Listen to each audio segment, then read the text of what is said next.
So the easy runs is actually where you build your aerobic base, right? It's the foundation of endurance.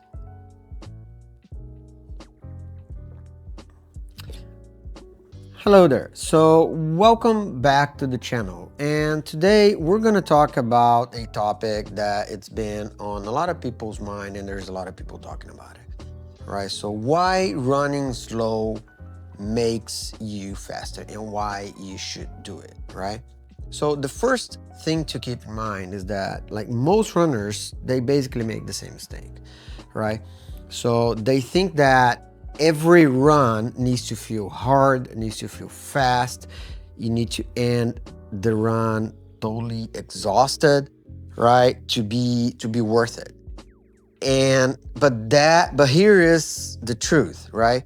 Running slow and easy, almost boring at times, right? It's actually the secret sauce to get you faster in the long run, right?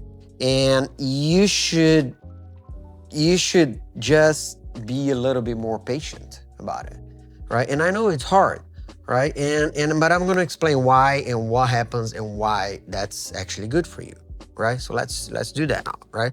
So the first common mistake is that, okay, I get it. We all love finishing a run and feeling like we did a very strong pace, right?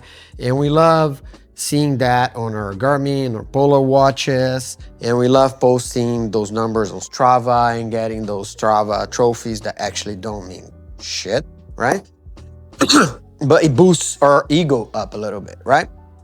But um, but the thing is that if every run is hard, your body will never fully recover from one run to the other. And also your body will never adapt to what you're trying to do in the long run. So because you're always stressing your body out, right? So it's like you're trying to build a house while constantly breaking down the walls, right? So you're never gonna actually build the house that you actually want, right? So what's the science behind it? What's the science of easy running? What actually happens to your body, right?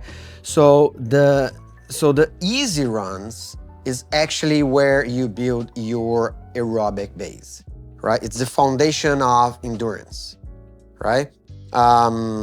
And if you're talking about physiology, when you run slow, your body actually gets better at a couple of things. One of them is your body actually gets better at delivering oxygen to your muscles, right? Your body actually is building capillaries, right? What is capillaries? I actually had to do a little bit of research and look that up also, right? Capillaries are basically microvessels that are responsible for delivering nutrient and oxygen to your cells. And that's happening while you're doing your long runs. That's why you should do them, right? Another thing is that it actually teaches your body to burn fat more efficiently, right? So all this means is that you can run longer, you can run faster, but a little bit later. So you need to be a bit patient, right? Right. So why does this work in the long run, right? You need to think of aerobic base like the roots of a tree or base of a pyramid. Some people compare it to pyramids, some people compare it to trees, right? So the deeper the roots, the stronger is the tree, right? And the wider is the base, the better you can build a pyramid, right? So basically what happens is that your body gets a lot more efficient when you're doing workouts at higher intensity, and you're gonna end up seeing a lot better results. And so you're gonna end up with doing, at the end of the day, you're gonna end up with better paces with less effort, right? But you have to be patient. We can't forget, you have to be patient, right? And so here are some practical tips about it, right? So how slow is actually easy supposed to be, right? And here is a rule of thumb, right? The first one is that you should be able to hold a conversation, Maybe not a conversation like you're sitting down drinking a beer with a friend, but you should be able, let's say that if you're running with a friend, you're able to chat with him while you're running without having to be like grasping for air all the time, right? So that's the bottom line. That's the rule of thumb. The other measurement that you can use is heart rate, right? So if you're talking about heart rate, your heart rate should be in the lower zones. So be either zone 2 or 1, depending on what type of breakdown you're using. Some people use 3 zones, some people use 5 zones, some people use 7 zones. But it should stay in the range of like zone 2. That's the goal. That's where it should be. And honestly, it should feel easy, right? Maybe even too easy, right? I like to run by feel a lot.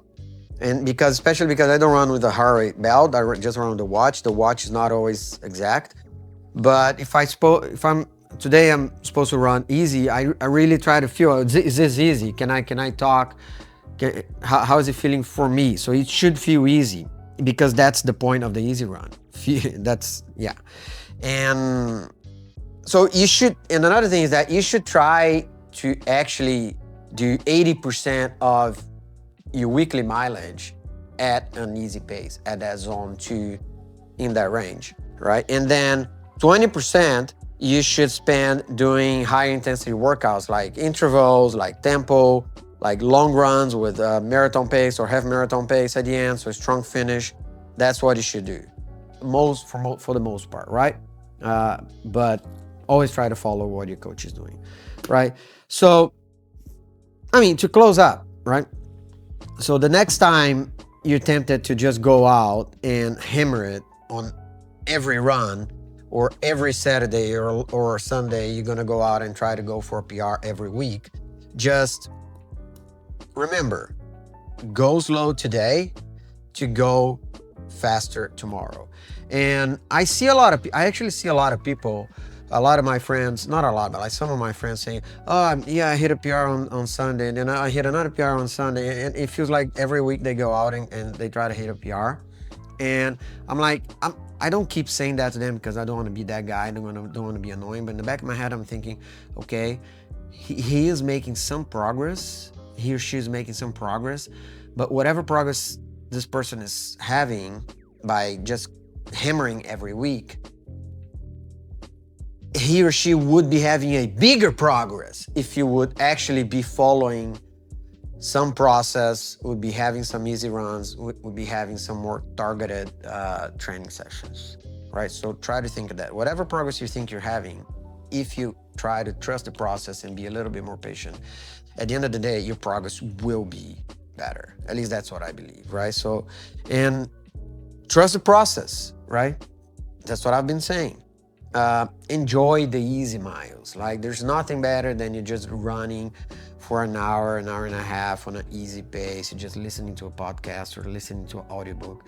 Just try to enjoy it, especially if it's a good weather. I know summer is almost over here in Europe, but try to enjoy it while you can, right?